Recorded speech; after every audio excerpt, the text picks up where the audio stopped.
अस्सलामुअलैकुम, welcome back to आयुषाज़ world. कैसे हैं जी आप सब? उम्मीद है कि आप सब बिल्कुल ठीक होंगे और बहुत ज़्यादा आप सब लोगों के लिए दुआएं भी हैं कि अल्लाह ताला हम सबको अपने हिफ्ज़-ओ-मान में रखे। और जितनी भी मेरी यूट्यूब फैमिली है उन सब के लिए भी बहुत सारी ढेरों दुआएं। आप लोग भी हमेशा दुआओं में मुझे याद रखिएगा।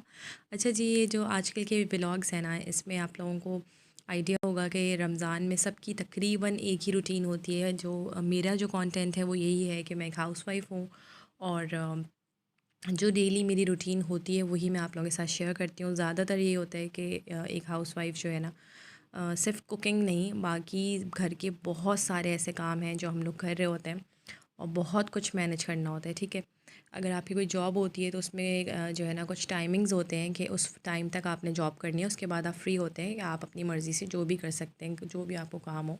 लेकिन हाउसवाइफ होना जो है वो एक ऐसी जॉब है और एक ऐसी रिस्पॉन्सिबिलिटी है जो सुबह से लेकर रात तक, जब तक आपकी फ़ैमिली को आपकी नीड है, आपको जो है ना आपकी एक रिस्पॉन्सिबिलिटी है। जॉब नहीं मैं कहूँगी, क्योंकि ये एक हमारी रिस्पॉन्सिबिलिटी है और इसको अच्छे तरीके से बहुत ही खुशी के साथ और अच्छे तरीके से आप लोग ना किया करें अपने सारे काम। सभी लोग करते होंगे ज़ाहिर है अपनी फ़ैमिली के लिए, और मैं भी इसी तरीके से करती हूँ। रमज़ान है, थोड़ा सा जो है वो टाइमिंग का मसला होता है, थोड़ा सा ना टाइम शॉर्ट होता है, काम बहुत सारे होते हैं।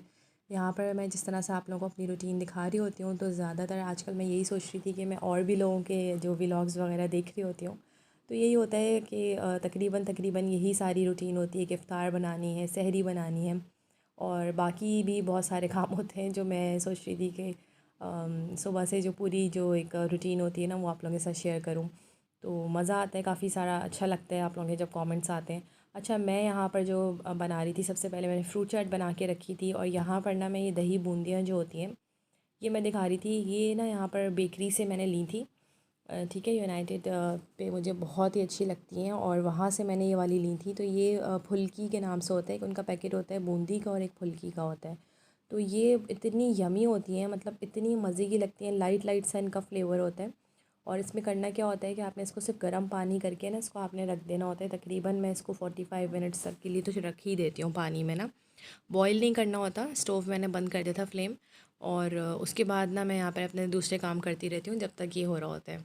और यहाँ पर मैं आप लोगों को दिखाऊं कि ये भी आप लोग मुझे ज़रूर कमेंट में बताइएगा कि आपके घरों में इस तरह से होता है कि जो कार्ड्स मिलते हैं वाले, इस पे दुआ भी लिखी होती है, इफ़्तार की भी और सहरी की भी, जो नियत करते हैं हम लोग।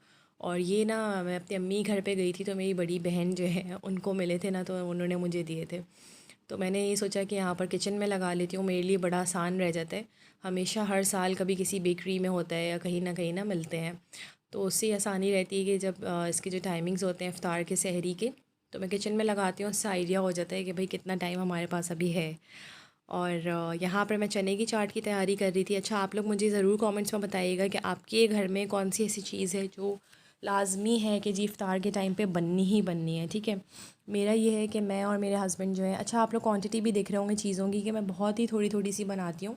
तो इस वजह से, क्योंकि सबका रोज़ा होता है और हम लोग सिर्फ 4 लोग हैं, तो बच्चे भी ज़ाहिर है इतनी ज़्यादा इस तरह की चीज़ें उनको पसंद नहीं है, चने और दही बड़े वगैरह ना। उनको बस ये है कि रोल समोसे दे दो और थोड़ी सी फ्रूट चाट, तो बस वो लोग ही खाते हैं। तो मैं उसी हिसाब से बनाती हूँ कि अगले दिन जो है वो कुछ भी वेस्ट ना हो। अच्छा, यहाँ पर मैं बना रही थी जी दाल के जो पकौड़े होते हैं, वो मैं यहाँ पर बना रही थी। तो मैंने मूंग की दाल ली थी 1 कप, उसको मैंने 1 से 1.5 घंटे के लिए भिगो दिया था। उसके अंदर एक मैंने बिल्कुल छोटे साइज़ की प्याज ली थी, ज़ीरा लिया था मैंने तकरीबन हाफ़ टी स्पून, नमक लाल मिर्च मैंने हाफ़ टी स्पून डाला था, थोड़ा सा धनिया और जो ज़ीरा होता है कुटा हुआ भुना हुआ, वो भी मैंने डाला था इसके अंदर। लहसुन मैंने इसके अंदर लिए थे 4 जवे, ठीक है, बड़े वाले जो होते हैं। और उसके अंदर आप लोगों ने थोड़ी सी अजवाइन डालनी है, बिल्कुल एक चुटकी के बराबर। अच्छा, इसको मैंने कर लिया था ब्लेंड। ठीक है, अच्छी तरह से आपने कर लेना है, बिल्कुल बारीक नहीं करना है, इसके थोड़ा थोड़ा सा दाने दाने से इसके आने चाहिए दाल के। उसके बाद आपने क्या करना है कि इसके अंदर थोड़ा सा बेसन, तकरीबन 2 टेबल स्पून के करीब, और कॉर्नफ्लोर जो है ना वो आपने इसके अंदर मिलाना है। तो ये बड़े ही क्रिस्पी और क्रंची से ये पकौड़े बनेंगे और इतने यमी होते हैं। साथ में आज मैंने सोचा था कि ये वाले मिक्स पकौड़े बना लूँ, जिसके लिए मैंने बिल्कुल बारीक पालक, प्याज और आलू ये मैंने काट के पानी में भिगो के रख दिए थे, कि बिल्कुल एंड टाइम पे ना पानी ड्रेन करके, और साथ में मैं इसके ऊपर हल्का सा बेसन और कॉर्नफ्लावर हल्का सा मैंने छिड़का था। अगर कॉर्नफ्लावर आप लोग नहीं डालना चाहते हैं तो चावल का आटा ले लें, बहुत ही हल्का सा ना 1 टेबल स्पून डाल लें। तो बहुत ही क्रिस्पी पकौड़े बनते हैं और वो काफ़ी देर तक आप लोग फ्राई करके रख सकते हैं, वो नरम नहीं होते। और थोड़ी सी कुटी मिर्चें और ये हल्दी नमक वगैरह ना, ये इस तरह से। और यहाँ पर ये मैंने घर में बनाए हुए थे, बेटी ने ना ये सारी शेप दी थी बॉक्स पैटीज़ की। रोल थे तो मैंने सोचा कि आज ये फ्राई कर लेती हूँ। और ये सब चीज़ें खाने के बाद ना थोड़ी थोड़ी सी चीज़ें खाते खाते इतनी सारी हो जाती हैं कि बिल्कुल भी भूख नहीं लगती है। अच्छा, अभी मैं आपको यहाँ पर दिखाऊंगी, मैं पकौड़े फ्राई करना शुरू हो गई थी। और एक चीज़ मैं बताना भूल गई हूँ, मीठा सोडा जो होता है ना, वो मैंने बिल्कुल हाफ़ चुटकी के बराबर ना, हाफ़ पिंच, वो मैंने इसके अंदर ऐड किया है। तो उससे ज़रा फूले फूले से ज़बरदस्त से ये पकौड़े बन जाते हैं और बड़े ही क्रिस्पी होते हैं। उसमें जो लहसुन का और अजवाइन का फ्लेवर होता है ना, सबसे बेस्ट वो होता है। अच्छा, आप लोग भी मुझे ये वाली चीज़ बताइएगा कि भाई आप लोगों के घर में कौन सी चीज़ बनती है। मैं आपसे ये पूछ रही थी। तो मेरे घर में तो ये बनती है कि जो फ्रूट चाट है, ठीक है, वो होती है चने दही बड़े। ये है मेरा और मेरे हस्बैंड का ना एक बस ज़रूरी है कि बस इफ्तार में कुछ हो या ना हो, ये ज़रूर होना चाहिए। और बाकी जो फ्राई चीज़ें हैं ना, वो बच्चों के हवाले से मैं बनाती हूँ ताकि उनके लिए कुछ अच्छा हो जाए खाने के लिए, डिफरेंट। अच्छा जी, अब आज मैं आपको ये बताऊँ कि आज ना मेरा बहुत ज़्यादा दिल चाह रहा था कि मैं सहरी में चावल खाऊं। बहुत सारे लोग बोलते हैं कि चावल खाते हैं तो जी आपको ना प्यास बहुत ज़्यादा लगती है या बहुत जल्दी हज़म हो जाते हैं और ये हो जाता है वो हो जाता है। तो मेरे साथ इस तरह है कि मुझे जब मूड हो रहा होता है चावल खाने का तो मैं चावल ही खाती हूँ। मैंने स्पेशली सहरी में खड़े होकर ना ये बनाए। 3 बजे जो है वो गैस आ जाती है, गैस के टाइमिंग्स बने हुए हैं भाई, तो उस हिसाब से चलना पड़ता है। तो यहाँ पर मैंने सबसे पहले ऑयल ऐड किया था, उसके अंदर मैंने क्या किया था, वेजिटेबल जो राइस बनते हैं ना वो बनाए थे। मटर डाल दिए थे मैंने, 2 मैंने गाजरें ली थी, एक आलू लिया था, कोई प्याज टमाटर कुछ भी नहीं। उसके अंदर नमक डाला, काली मिर्च डाली, सोया सॉस, सिरका और चिली सॉस, ठीक है। ये 3 चीज़ें मैंने इसके अंदर ऐड की। और ये जो रेसिपी है ये मेरी अम्मी की है। हमेशा अम्मी ने ही ये वाले राइस बनाए हैं और बहुत ज़्यादा, वो तो जो बनाती है ना बहुत ही यमी होते हैं। मतलब उसका फ्लेवर तो मैं कहती हूँ कि आपको कोई मुकाबला ही नहीं है ना, जो अम्मियाँ हमारी जो बनाती हैं ना खाने। तो बस ये अम्मी की ही रेसिपी थी। वरना जो फ्राइड राइस बनते हैं उसमें तो ये होता है ना कि हमने चावलों को अलग से बॉईल करना है, सब्ज़ी अलग से हमने हल्की सी फ्राई करी है, सौते करी है, और फिर हम लोग उसको मिक्स करते हैं। ये वाले जो है ना इस तरह बनते हैं, ऐसे पुलाव हम लोग बनाते हैं। सब्ज़ी जैसी गल गई थी तो अगर आपके पास कनौर का क्यूब है आप लोग वो भी थोड़ा सा ऐड कर सकते हैं, अच्छा उससे भी मज़ीद फ्लेवर आ जाएगा।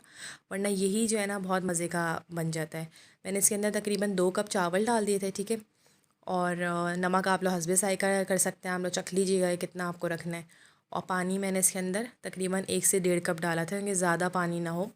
और फिर मैंने इसको दम पे रख दिया था, ठीक है जी। और फिर एंड में मैंने इसके अंदर डाली थी, फ्रीज़ हुई हुई मेरे पास रखी थी, हरी प्याज। सबसे ज़्यादा जो इसकी एक की इंग्रेडिएंट जिसे आप कहेंगे ना, वो है ये हरी प्याज। बहुत ही ज़्यादा मज़े की खुशबू आती है, कलर भी बहुत अच्छा आता है और इसका फ्लेवर बिल्कुल डिफरेंट हो जाता है इससे।